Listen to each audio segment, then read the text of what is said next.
સુરતના સૈયદપુરા વિસ્તારમાં ગઈકાલે રાત્રે તોફાની તત્વોએ ગણેશ મંડપ ઉપર પથ્થરમારો કર્યો હતો. તેના પડઘા બીજે દિવસે સાંભળવા મળ્યા છે.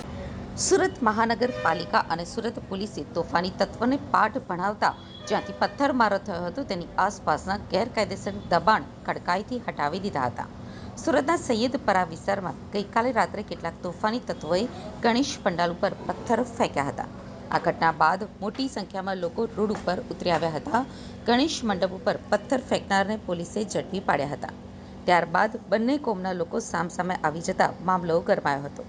પોલીસની હાજરીમાં જ તોફાની તત્વોએ એપાર્ટમેન્ટમાંથી પથ્થરમારો કર્યો હતો, જેના પરિણામે લોકોમાં રોષ ફાટી નીકળ્યો હતો અને લોકોએ વાહનોમાં તોડફોડ કરી હતી.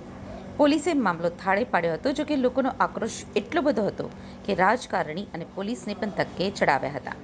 રોષે ભરાયેલા લોકોએ તોફાની તત્વો ઉપર બુલડોઝર ફેરવો તેવી માગણી પણ કરી હતી. તે દરમિયાન રાજ્યના ગૃહમંત્રી હર્ષ સંઘવી સ્થળ ઉપર આવ્યા હતા અને તેઓએ પોલીસને કડક કાર્યવાહી કરવાના આદેશ આપ્યા બાદ સવાર સુધીમાં તોફાની તત્વોને ઝડપી લેવામાં આવ્યા હતા અને તેમને પાઠ પણ ભણાવવામાં આવ્યો હતો. આ ઘટનાના બીજા દિવસે એટલે કે આજે સોમવારે પાલિકા તંત્રએ જ્યાંથી ગણેશ મંડપ ઉપર હુમલો થયો હતો તેની આસપાસના લારી ગલ્લાના દબાણ હટાવવાનું શરૂ કર્યું હતું. જોકે માથાભારે તત્વો હોય પાલિકાની આ કામગીરીનો આક્રમક વિરોધ કર્યો હતો.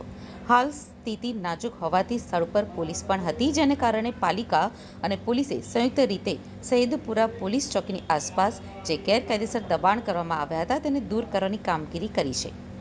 હજી પણ આ વિસ્તારમાં અનેક ગેરકાયદેસર દબાણ છે, તેને હટાવવાની માંગણી લોકો કરી રહ્યા છે.